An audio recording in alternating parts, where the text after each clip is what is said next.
डभोई में pre monsoon तैयारियों के बड़े बड़े दावे किए गए, लेकिन बारिश की शुरुआत होते ही इन दावों की सच्चाई सामने आती नजर आई। शिनोर चौकड़ी इलाके में बारिश का पानी घुटनों तक भर गया। स्थानीय लोगों का कहना है कि नालों और बारिश के पानी की निकासी वाले मार्गों में कचरे के ढेर जमा होने के कारण पानी की निकासी नहीं हो सकी। सवाल उठ रहे हैं कि यदि प्री मानसून सफाई और ड्रेनेज की तैयारी समय पर हुई होती तो क्या ऐसी स्थिति पैदा होती।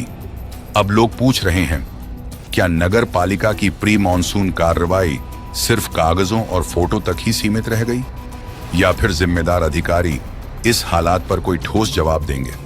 अपनी राय हमें कमेंट में जरूर बताइए और इस खबर को ज्यादा से ज्यादा शेयर कीजिए।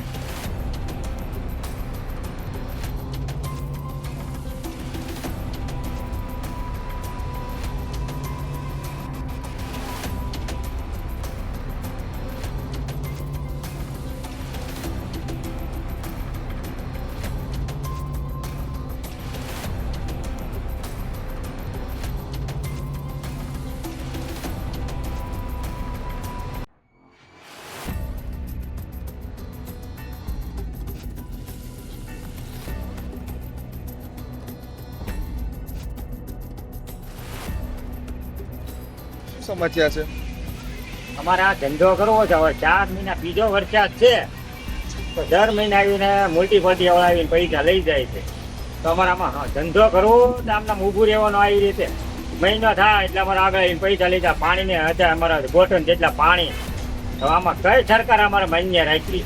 મહિને આવીને ઊભા ભાઈ લાવો, મહિનો થાય લાવો 3000, લાવો 3000। અમારામાં 4 મહિના અમારા છોકરાનું ફી ભરવાની, રૂમ ભાડા ભરવાના, અમારા સમજવાનું શું સાહેબ? આમાં એટલે તમારી કાંઈ જોવા નહીં આવો ને તમારે આ બધું અમારી દિશા શું છે એ તો તમે જુઓ। તમારી શું સમસ્યા છે? તમારી સમસ્યા શું છે તો અમને કયો સાહેબ। હવે અમારે આમાં શું અમારે સમજવું? અમારા ધંધો કરવો તો હવે માગવાનું અમારા બધું આ બધાને ઘોડ્યા, ઉછીના લાવો, ઉછીના લાવો।